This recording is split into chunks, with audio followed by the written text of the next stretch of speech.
Alright, here we go with the next One Piece. This is episode 1076, and we are going on one after we advance at one.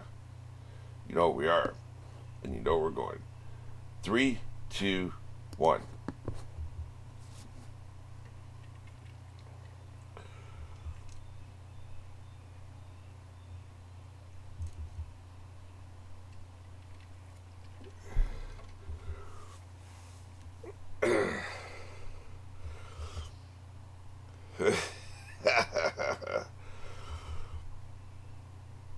There's so much going on. Considering this is the last fight, there's so much going on. Including these people burning to death, by the way.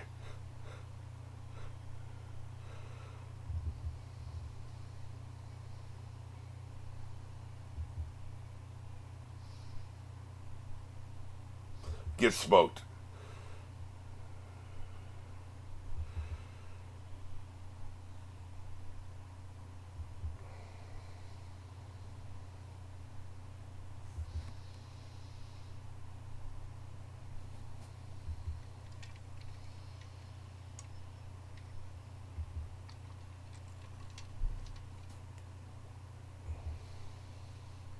Put him on trial.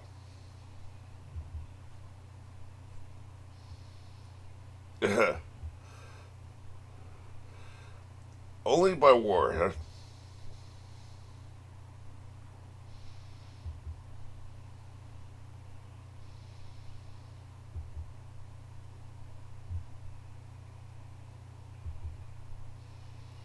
Just basically, you kill enough people, you end up in charge, right?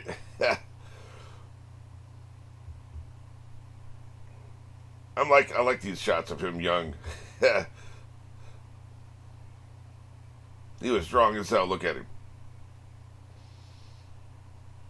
So why does he have horns? He must have crossed. His parents must have crossbreeded with something, right?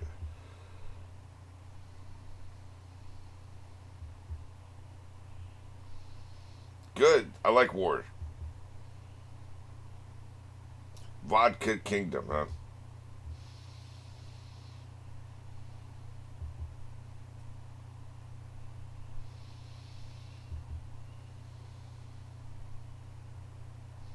Yeah, F the Celestial Dragons. Which is funny because it doesn't seem like he's done anything against them when he got in charge.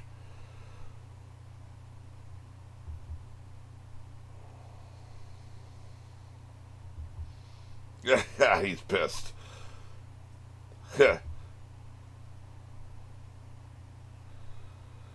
You're out of your mind.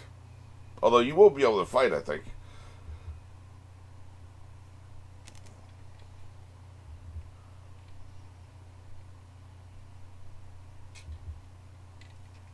He was a wild boy. Look at him. What do you think he is here? 15?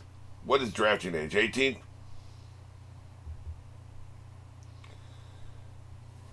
Oh, I see. They're selling you out, boy. Don't use me for politics. What do you think war is? War is an extension of politics, dumbass. It's just another way of political power, you know?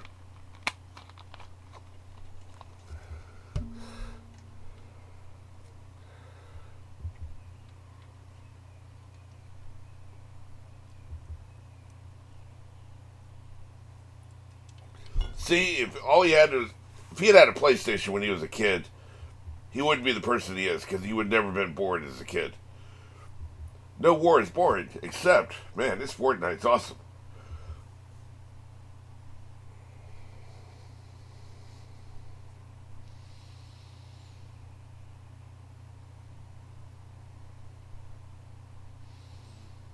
The cowards. Why they gotta be cowards, man?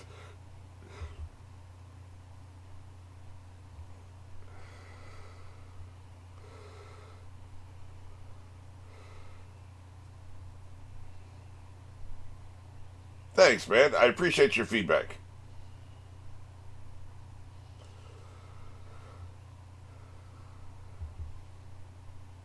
Jesus. Um, Hunter reminded me that there's also Tom and Jerry mixed into the Looney Tunes, right? I kind of lumped them together in my head. It's almost like you say, "Hey, can you go Xerox this piece of paper for me?" You may not be actually using a Xerox photocopier, because I don't think they exist anymore. You know why they don't exist anymore? Because they didn't protect their trademark when people would say, "Go Xerox this." He messed them up, man. Of course he escaped. Look, he's throwing people across the deck, man. Get the hell away from me. How dare you try to lock me up? Damn. He's got the bleeding all over his wanted poster. So when you say, can you go Xerox this, you're not saying specifically use the Xerox Corporation photocopier. You're saying go copy this. It's a generic, right? Looney Tunes is a generic for that entire era of animation. That's how I was using it. I know this. There's no way for you to know that. You'd think I mean specifically Looney Tunes cartoons, but I was using it as a generic. It's just that whole era. I was definitely thinking of Tom and Jerry as well. And I think there's some others too. It's not just Tom and Jerry and Looney Tunes. There were some other companies that also did animation back then that was kind of the same thing. Like what company is Daffy Duck or Donald Duck and Mickey Mouse and Goofy? They had a few cartoons like that, right? Yeah. There's Whitebeard.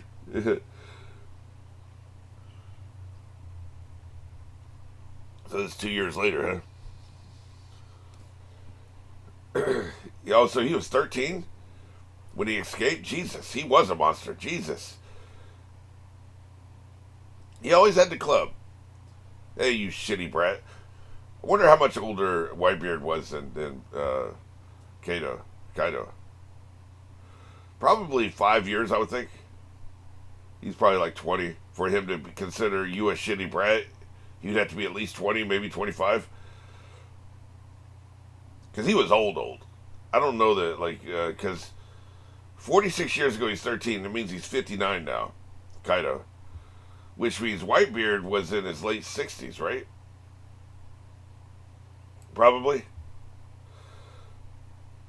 Yeah. Boy, these were some rough riders, man. How the hell did Garp defeat him? I'm going to have to go back and check out all this dialogue. I'm not quite catching everything. Well, I think you were screwing him because you guys have strange energy with each other. That incident, huh?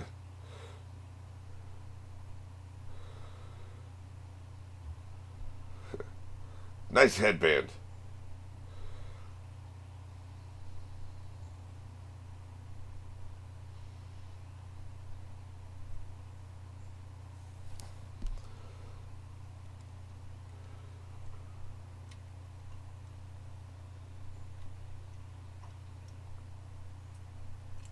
Those Rocks Pirates, man, they were rough.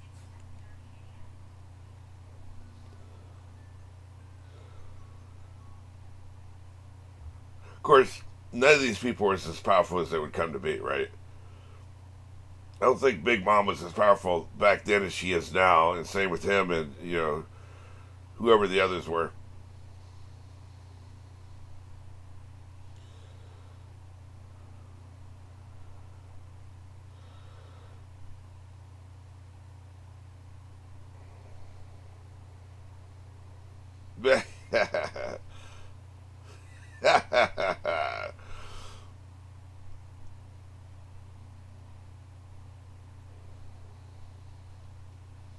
Here's a rock in your face, I think. No, this is shit happening down here at the ground.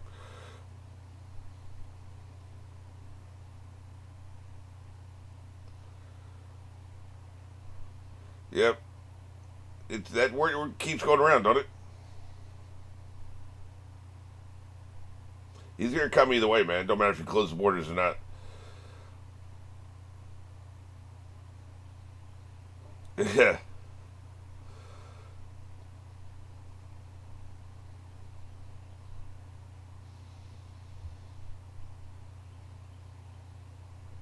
Joy Boy seems to be like the prince who was promised, just like in the Song of Ice and Fire, right? Nobody in Song of Ice and Fire thinks the Princess Promise is going to be literally the same person again. It's a role, like Jesus coming back will be the same person, I guess, right? But typically when you get a resurrection like that, it's going to be a role, not an identity. The Princess Promise will fill the same role in this Dark Knight as the one who did 2,000 years ago in that Dark Knight, right? But it's not going to be the same person. I feel like this is probably the same concept, right? It's a role, not a person.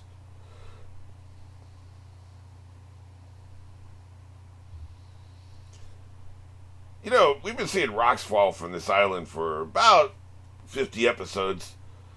There's not going to be much island left. Yeah, I think so. If he can do it, you can do it. Hey, climbing all over me isn't really helping me lift this goddamn island. How about you get off me? Look at you, man. You're just standing on me. The hell? You know, I'm not a flight of stairs. It's a cheering section. What are you going to do? Now you're telling me to hurry up? You better shut your mouth. Why don't you get the hell off me and I'll hurry up? Yeah, hey, Luffy, how about you stop dragging out this arc?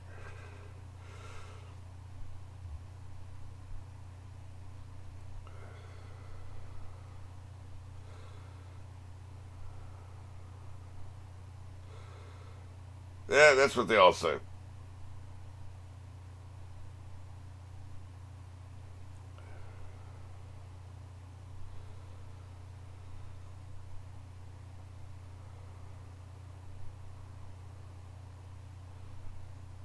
So have you.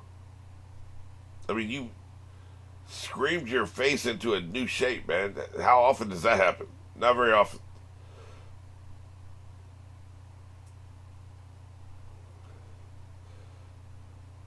they're there carrying Beepo. Well, now they don't have to carry his big, fat, furry ass anymore, do they? You would be wild. Drowning to death in the middle of a house fire. Can you imagine that? I suppose it's happened with fire trucks and water and shit, right? You're gonna drown in the middle of a house fire.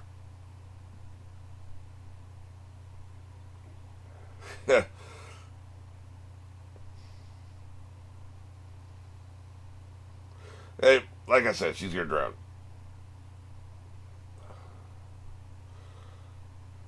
He is killing it, man. By the way, he's single-handedly saving thousands of people. Meanwhile, we got Jimmy swimming.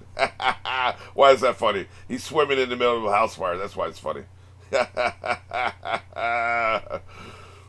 See, now instead of carrying people, they're riding him like he's a surfboard, right? That's right.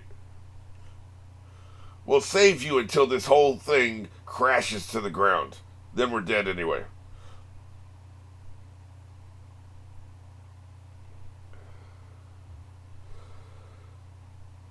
Oh, shit. Hey, man. He's putting in the work. He's got two people. You got two hands, you save two people. That's how this works. If you were an octopus, you could save eight people, but you're not. You can save two. Good job, Frankie. Yeah, we're trying not to, man. What do you mean don't get washed away? Like we have any control over that? Yeah. Of course, Sanji's gonna save a woman. One woman, apparently.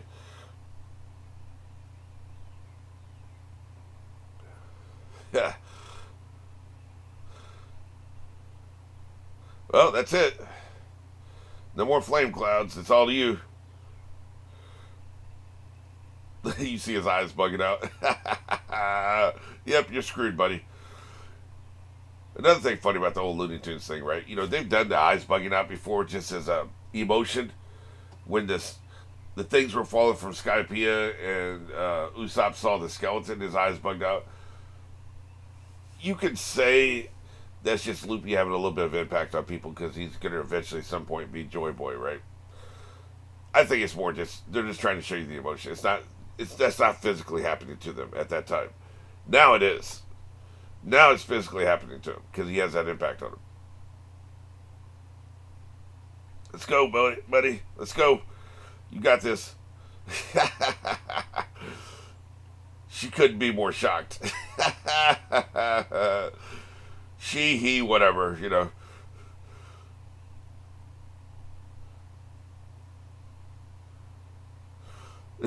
Now you're on my head. Get the hell off me.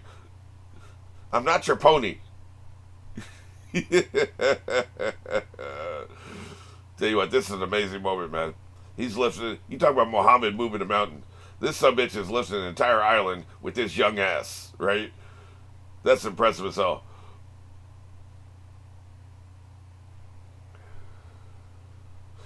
Look, everybody can get their ass whipped. I learned that at a very early age. It don't matter how badass you are, how tough you are, how strong you are, how good a fighter you are. Everybody can get their ass whipped. There ain't nobody who's immune. He's the son.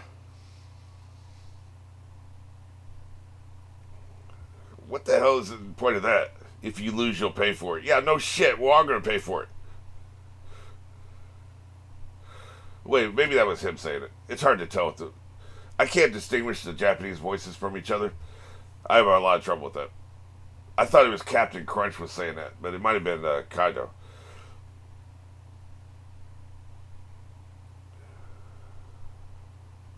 You've had Wano for 20 years. You ain't taking over shit. Now all of a sudden, you're going to get off your old drunk ass and take over the rest of the world? You've had it for 20 years, man. What have you taken over? Nothing.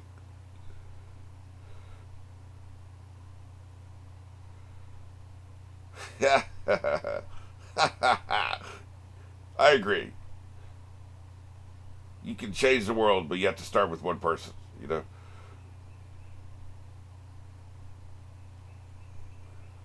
I mean, the entire land's going to be scorched after all this, right? There ain't going to be no food growing here.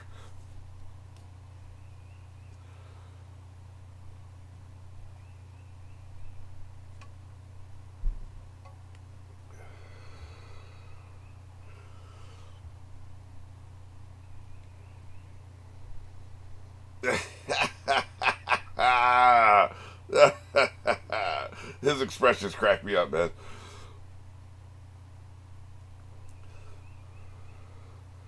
You're sending his ass back in time, man. His life is flashing in front of his eyes. That's right, bitch. I really like how they did this, man. I think this is one's going to be it. This is going to be a punch that does it, right? And I like the fact that they kind of wove that into flashbacks of his past. It's very well done. Get his bitch ass out of here. See, it's about food for him, right? It's really about the food if you think about it.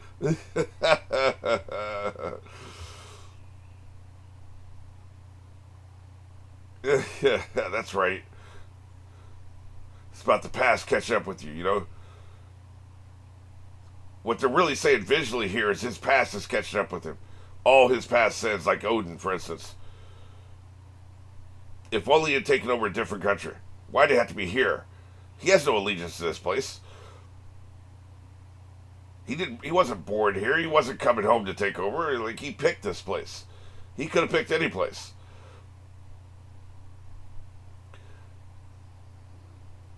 Yeah, that's right. Oh, and I didn't even get this, man. I didn't even get the fact that this is going up as we're going down. These are going up to the heavens and wishes and stuff, and meanwhile Kaido's going down while the hope's going up, right? Hope is going up while Kaido's going down. I like that.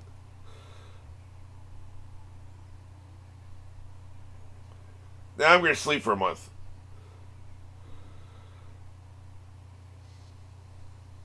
Look at him, you little bitch.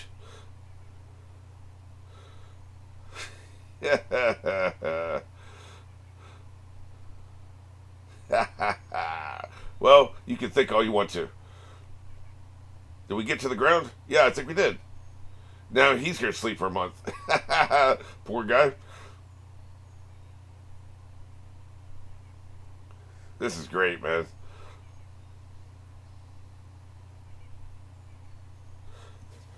All right, that's great. Like I said, this is perfectly executed.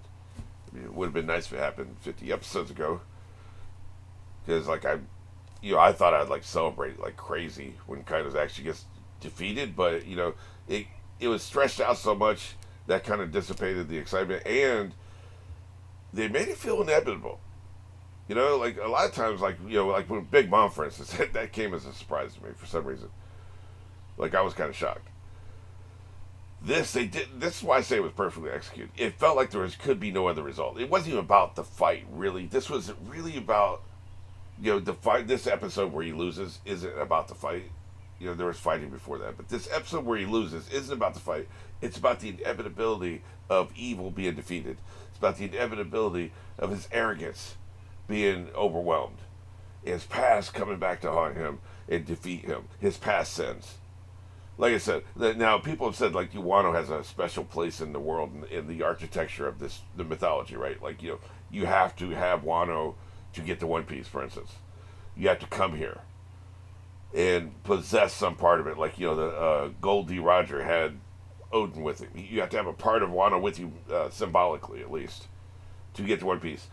So there may be no other place he could have come than this if he wanted to be king of the pirates and of the One Piece. But if you put that aside, what if he had taken Alabaster, or he had taken what is some other places we've seen that are like powerful? Water 7. Say you want to take that over or something, like that's probably a good example because it's a shipbuilding place. There's a lot of trade and commerce there.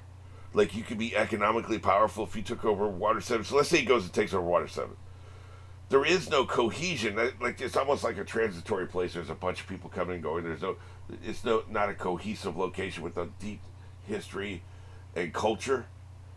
So you take that over, you're not going to have people that are holding on after 20 years. They're all just going to be basically for you at that point because you don't have that strong cultural resistance to being conquered. So you take over Water 7. There is no Odin mythical figure that you've defeated. So you don't have that touchstone for people to rally behind. Maybe you don't lose. I think you lost in part because you took over Wano. And there was 20 years of resistance. 20 years of people getting in your face, just not giving up, and just every time you turn around, like they're holding on to that hope. That wears you down. There's a reason why we see Odin there at the end, and even Zoro symbolically using Odin's sword, and it keeps coming back and back and back, and then we've got the hope rising as so the author just wove all this together into a masterpiece. This ending is a masterpiece. I have problems with the arc. I don't think it's going to be my favorite arc ever, but you can't. It's his most ambitious arc. It is, I think is the best executed ending. None of these other endings felt inevitable. Like this is the only result that could have happened, right? Like this, and that's when you're like Thanos being defeated felt inevitable. Ironically, since he likes to use that turn of phrase, but just I gotta say, it's ambitious, it's bold as hell, it's brass. And for him to be 25 years in, taking these kind of swings for the fences, just shows that like he hasn't become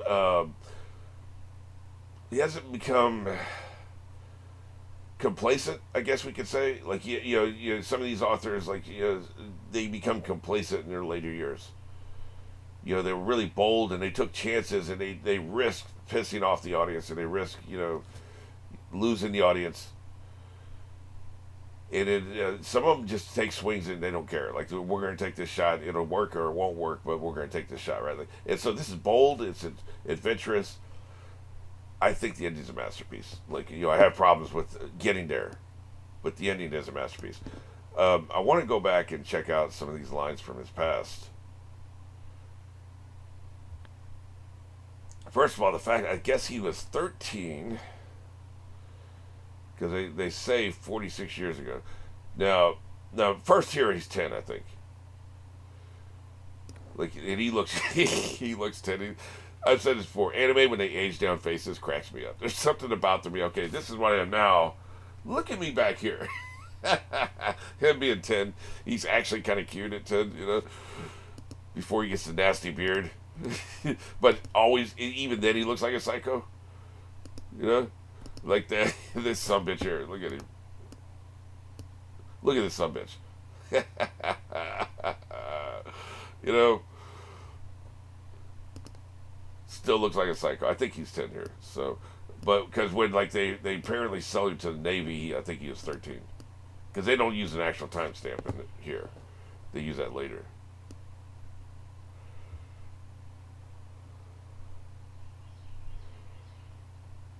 I see the letter, or I see the number. Okay, at age 10. Right. Okay, that's where I got the 10 from. You're the man, Kaido.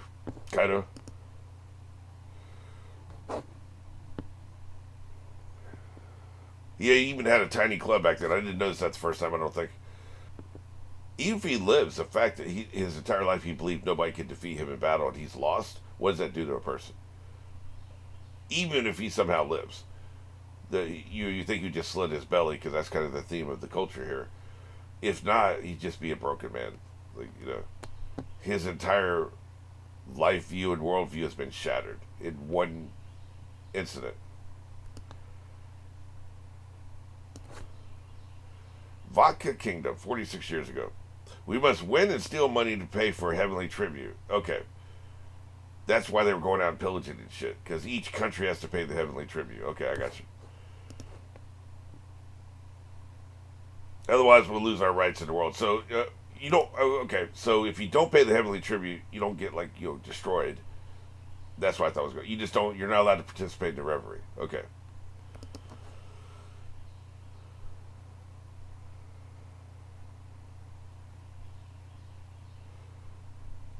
And here, this I mentioned this during the reaction. Why does everybody bow down to those celestial dragons?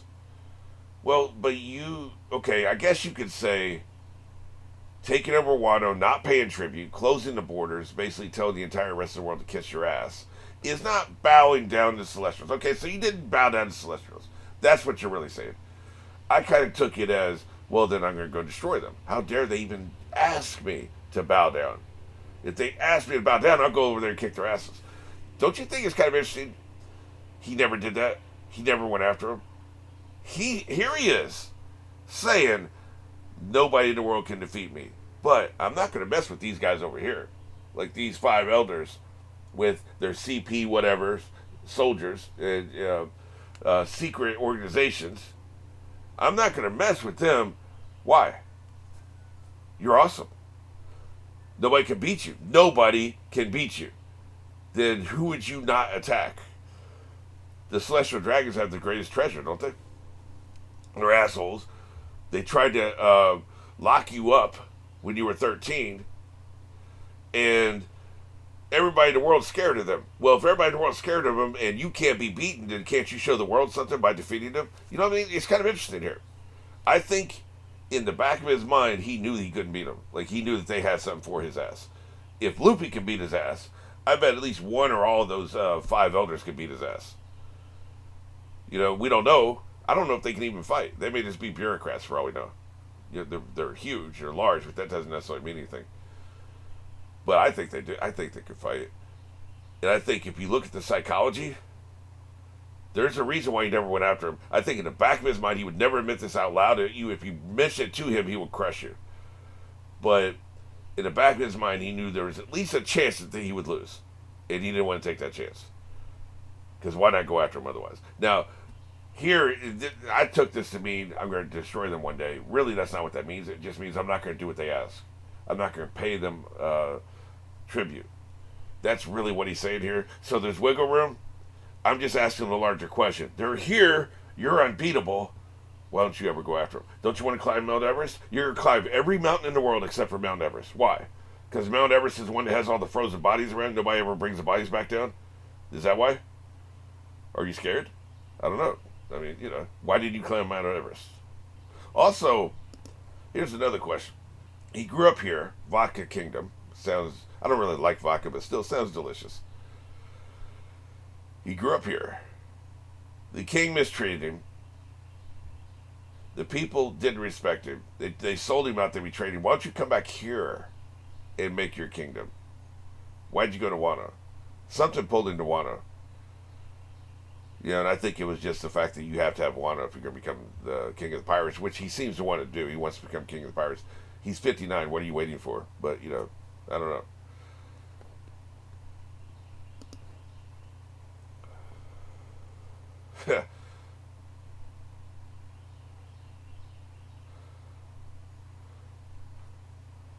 Now, here's another interesting point that I hadn't really thought of. In exchange, you don't necessarily have to give them money as tribute. You can give them powerful soldiers. So, let's say Lava Bitch, for instance. Let's say Volcano Island, right?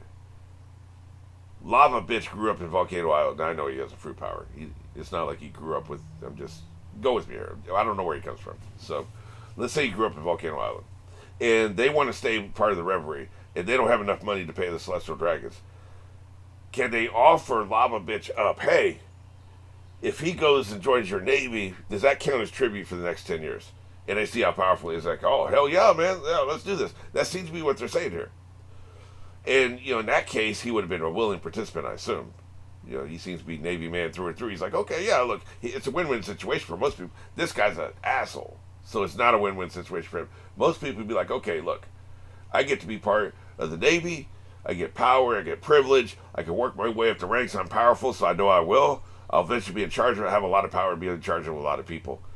Cool. I enjoy this. And my hometown, which maybe I have an allegiance to, maybe I don't, but either way, they get the benefit of being able to participate in the reverie, which I assume is not just the council. You get other benefits, right? Like maybe somebody attacks you, the Navy will help you or something. So hometown gets the benefits, you get the benefits. Him being an obstinate asshole, he doesn't see the two sides winning here. But I'd never seen before the implication that a civilization, a kingdom, can send a powerful person to the Navy and that counts as tribute.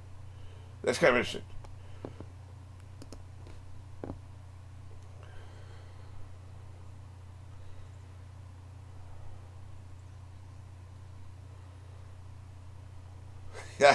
What a psycho.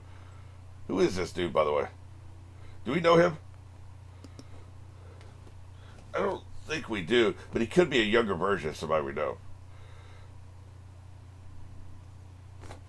He doesn't seem familiar. At first, I thought it was Garp and had used a wide shot of him walking around. He doesn't seem familiar. He may just be a random dude. Not everything means something, right? Yep, that seems to be the case. Don't use me for politics. I like that concept, man. I like the concept that you can just send to some powerful dude, you get an X number of years of participation in exchange. Probably depending on how powerful the person is. Kaido, if he had stayed in the Navy, he would have definitely been their most powerful weapon, like no question about it, right? Probably been in charge. Like I can't see him ever being a bureaucrat pushing papers, right? Probably in charge by now. He'd be have Lava Bitch's position, you know. Except I don't think Lava Bitch goes out into the world and does any fighting, and we know that's what Kaido wants to do. So he'd probably be the next rung down, where you're just allowed to go out and terrorize people. But it was never going to happen. He's not a bureaucrat. Here he is escaping. Like I didn't catch a lot of dialogue. You can see visually what was happening. I just saw the dialogue. He beat us up and destroyed the ship or something.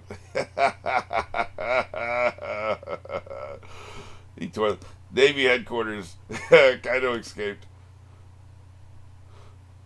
He beat our soldiers and destroyed the ship. Yep, that sounds on brand. We're transporting his ass, his rebellious ass, to whatever the Naval Academy is, or what, boot camp or whatever, right? No, sir. No, sir. Like, probably chewed through the chain, you know.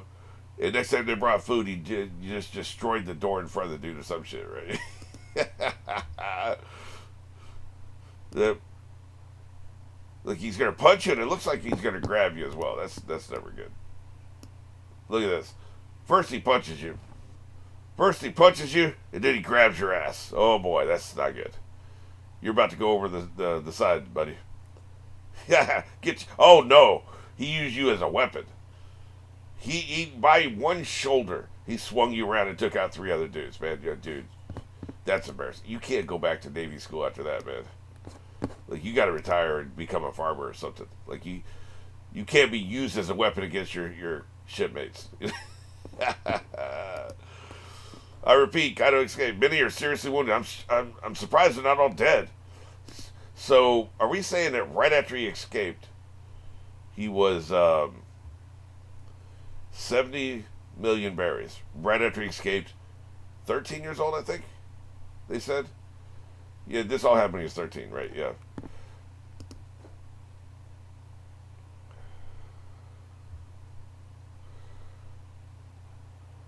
Damn. Talk about stay away, stop. No, I don't think I will. And he's just walking hungry, I guess. Nope, he's just fighting. For once. How dare you stand in front of me? And he gets locked up. Oh, I didn't even see this part. I didn't catch that. They actually caught him. How? Like 3 of them pointed the rifles at him. So what? I guess he didn't at the time didn't realize he was invulnerable to the bullets or some shit, right? Interesting.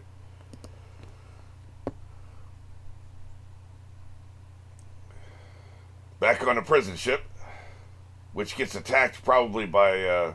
They escaped again. Okay. Yeah. Yeah, I didn't even catch that, like, because he was arrested and then immediately escaped to the next scene. Okay, that's cool. That bastard. Look, you need to send an entire fleet to transport him, man. It can't just be one ship. You have the ship he's in, surrounded by other ships, ready to sink that shit if he breaks out. And you tell him this. Look, we will sink your ship if you break out. And I would have the ship he's on wired with explosives. One button and you're done. Like a snail, right? You know, you have a snail attached to the explosives. You're on another ship. The snail gets a signal. He lifts his head up and that sets off the explosives. You're done. Can't let the son bitch escape twice, man. Yeah, he gets. Oh, I see. He gets caught. I did see this line. I saw our prison ship is in the cafeteria. I saw that line. He gets caught every time he gets hungry. The hell does that mean? Are we saying, like I said, where the fruit powers are fueled by food, like we've been seeing with Luffy, right? And somebody was pushing back saying you don't see that with Robin and somebody else. Who else has fruit power? Chopper? Our fruit power users are Luffy, Robin, Chopper, and Brook. I don't know how Brook would do it, so maybe he's only at a certain power level. I don't know how Brook would eat. Robin, we don't not see her eat. She's not the focus. She's one of the tertiary characters, right? So, but like also, I think it just maybe not everybody's tapped into this. Maybe not everybody realizes if you cram a bunch of food down your gullet, you recharge your fruit power immediately. They recharge it with time, right? Like okay, well I guess I got to sleep for a week, and then I'll be back to what I was before. Not knowing you can just cram a bunch of food down your throat right now. Also, just the fact that Luffy has rubber powers and allows him to absorb more food at once physically, because he can just stretch to accommodate it, and then it just vanishes because the fruit power eats it up, right? It sucks up. It's headcanon. It's a theory. It's probably not true, but it's something I enjoy entertaining. This here seems to be a little bit more confirmation bias. He gets caught every time he gets hungry. And then, so that could be because, like, he's tapped into the same thing.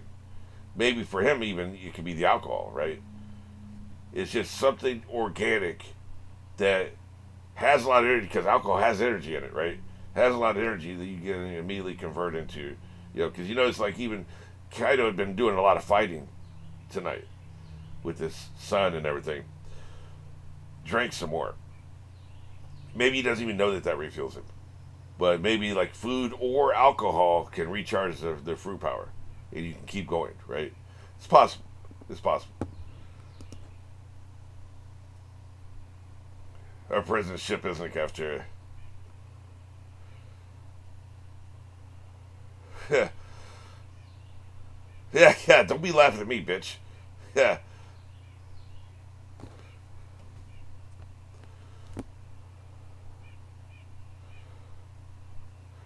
Okay, so this is 2 years later. He's 15. The pirate island of Full of Lead. Full of Lead. If this is a Western, that'd be even a worse name. Full of Lead. Okay, I see you. I'm sure it's just a Japanese word, but you know.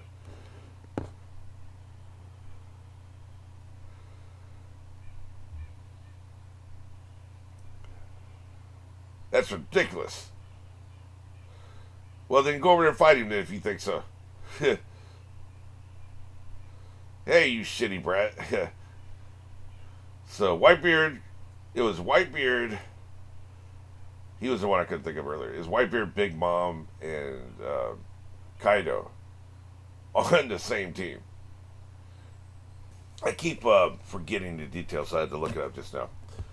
In 1958, the New York Giants football team was coached by somebody I've never heard of, Jim Lee Howe.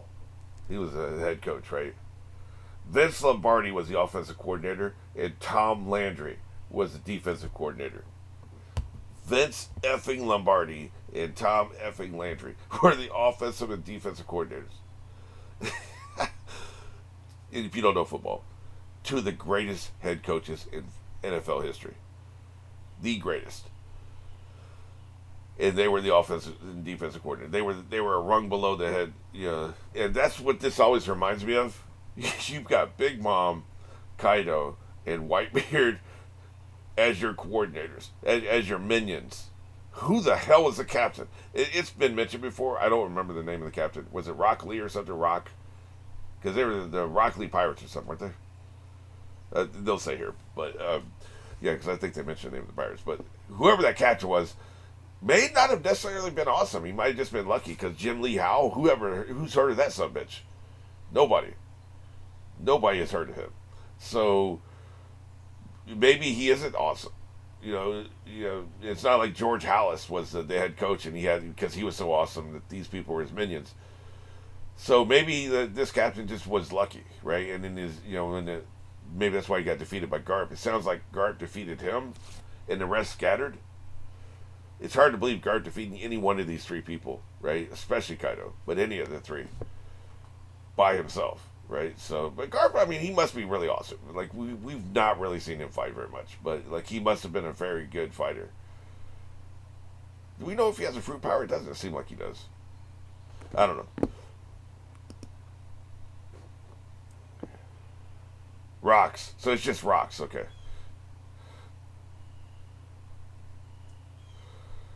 Rocks must have been impressive enough to impress Kaido, though, and also to have impressed Whitebeard and Big Mom before Kaido, for you to want to join him. Because what we've seen in this universe is, with the exception of Zoro, when Zoro first met Luffy, Zoro might have been better than Luffy at fighting. Maybe. I mean, but Luffy had to be strong enough at least for Zoro to be like, I respect this person, I'll follow them. And that seems to be the way of the world, right? Like, you very rarely do you see a weak-ass captain with minions that are stronger than the captain. So Rocks had to have been impressive on some level. The Rocks Pirates. They're invincible now. They sure are. Who the hell is like minion number 4? Okay? Minion number 4, I need you to take care of this light work over here. This is not something that we need to bother Kaido, Big Mom, or Whitebeard with. Minion number 4 must have been impressive too. Wait a minute. That must be Rocks there in the shadow, right? Kaido, something big happened. Everybody's always vague on this show when you're in the past, right? Something big happened. We don't have time, I know. Come on, let's go to God Valley. He was probably getting drunk in a bar. Rocks or a minion, this could be a minion, showed up and said, come on, man, let's go to God Valley, which I guess is where Rocks gets his ass kicked, right?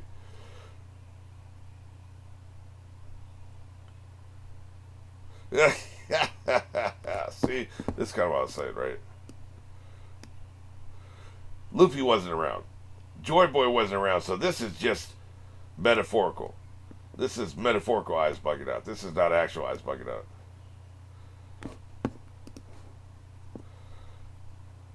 The Rocks Pirates fell. Crazy. Is this God Valley, or is this just some random place with the skull? The big ass skull, building? I feel like I've seen that before, too. Yeah, she's pissed. I'll make him pay. They had all those monsters. They sure did. This could just be some I heard shit. Because I heard Beyonce and Elvis once had a tryst. I don't think that works in four-dimensional space, so I'm just saying that's what I heard one time. So, this is some I heard shit, right? But I'm sure Garp had something to do with it. You're not just going to throw this in there for no reason. Garp had something to do with it. But it's hard to believe he would defeat them all by himself. Like, what the hell, man? I have a hard time believing that. What is this place? First of all, I love that the building has a pirate bandana. You see that? The pirate bandana is on top, and you got the tie on the right side, which would be the left side of the head. That is an awesome building. It's not very practical. To put the eye sockets in there, basically you're wasting a lot of space, right? But they took the time to give the skull building a bandana. I love that.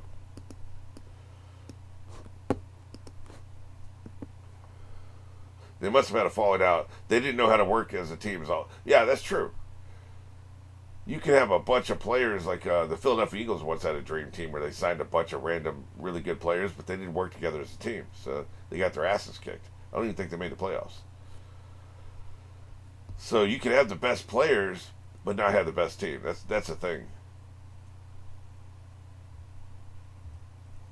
She seems to play Kaido. So maybe he just left. Maybe he bugged out. He left, which exposed part of their line or whatever, exposed a region that Garp was able to exploit. And that's how they got blown up. And she blames Kaido. Screw that bastard.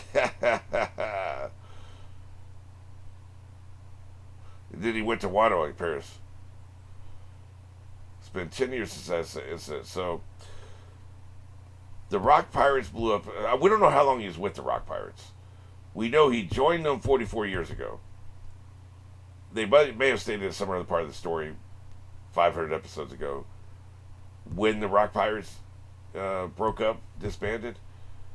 But let's say he was with them for a couple years. That's 42 years ago. Now we're saying that maybe it's longer than that, though, because she's saying it's been 10 years since the incident. And now you've got King here is with Kaido. The old lady's here with Kaido. And maybe they're about to make their move on Wano, which would have made this 20 years ago. She's saying it's been 10 years, so it could be that the Rock Pirates disbanded 30 years ago. He was with them for 12 to 14 years. They disbanded 30 years ago, and this has been 10 years since that happened. This is all guesswork, but this is, with the context clues, this is the best I can do. This seems to be about the same time. She came to him. She came to him with the proposal to go to Wano, I think. So this is how you end up in Wano. Because here, you look where he's standing, and then look when they pan to the crowd.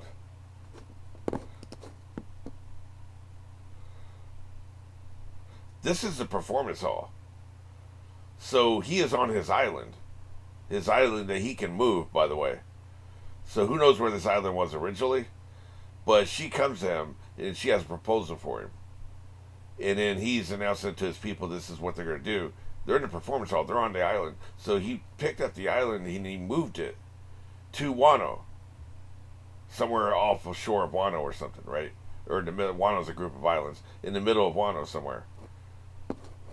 That's interesting. I thought that he just happened to take over an island and built the Skull Palace on an island that was already near Wano. But this, he's in the performance hall here. This has already been done when she comes to him with the proposal. And he's announcing what he's going to do to his people. So he must have moved his island there. That's kind of interesting. Well, I think we've caught up to the current timeline now as far as the flashbacks that move forward from here. So, this is what I've been able to divine from this episode. Kind of reminds me of what I was doing with the episode where Whitebeard died, right? Just, it happened organically. I didn't play it this way. But, yeah, to get all Chase Bridges with it, I'm going to lock in those picks. Like, I think I feel kind of shaky about the timeline, but that's the best I can do with the clues we have here. And I'm sure we've been giving clues in other episodes people can tell me about. But I really feel good about the idea that he already had his island. He'd already built the castle, the Skull Palace. Then he picked it up and he moved it to Wano when she came to him with the proposal. Here's an idea. I can help you with this. And you can take over the island and you can turn it into a weapons manufacturing facility. And that'll give you the power you need to take over the world. Become king of the pirates. His timeline though is ridiculous because he's already 59 and he has. I guess he felt like he was about to finish. The smile fruit thing was going to be what would push him over the edge. He would have the numbers to finally take on the Navy. But time is running out, man. Like your pace is kind of slow. But yeah, great episode, and hopefully I'm at least on target with some of these things I've talked about here.